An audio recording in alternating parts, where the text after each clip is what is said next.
படிக்கும்போது நிறைய டவுட் கேட்டுகிட்டே இருப்பேன். சின்ன சின்ன டவுட்டாக இருக்கும். எவ்வளோ நேரம் தூங்கணும், எவ்வளோ நேரம் படிக்கணும், சாப்பிட்றது வந்து நல்லா சாப்பிட்லாமா, இந்த மாதிரியான டவுட்லாம் நிறைய கேட்டுகிட்டே இருப்பேன். ஸோ இந்த புக்கு வந்து பார்த்தோம்னா, கலர் புக்கை பார்த்தா எனக்கு ரொம்ப பயம். கலர் கலராக புக்கு இருக்குது அப்படின்னம்னா ரொம்ப பயமாக இருக்கும் ஆரம்பத்தில்.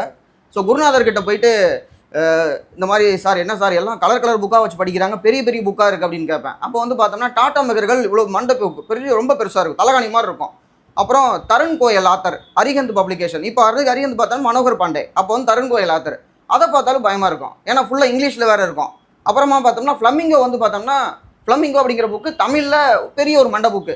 அப்போ இதெல்லாம் பார்த்துட்டு ரொம்ப பயப்பட்டுட்டு சார்கிட்ட, என்ன சார் இதெல்லாம் வச்சு படிச்சுட்டு இருக்காங்க, நான் ஸ்கூல் புக்கு தான் வச்சுருக்கேன் அப்படின்னோடனே அவர் சொன்னார், டேய் தம்பி, ஸ்கூல் புக்கு படிக்கிறது வந்து பேஸ்மெண்ட்டு போடுற மாதிரி ஒரு கட்டடத்துக்கு. பேஸ்மெண்ட்டு ஸ்ட்ராங்காக இருந்தால் தான் கட்டடம் நிற்கும். நீ பேஸ்மெண்ட்டே போடாமல் ஸ்ட்ரெயிட்டாக எப்படி கட்டடம் கட்ட முடியும்? ஸ்கூல் புக்கை நல்லா தரவு பண்ணுறா, அப்போ தான் உன்னால் எந்த கலர் புக்கு இருந்தாலும் நீ படிக்க முடியும் அப்படின்னாரு. அப்போது ஸ்கூல் புக்கு படித்தேன், 10 தடவைக்கு மேலே படித்தேன்.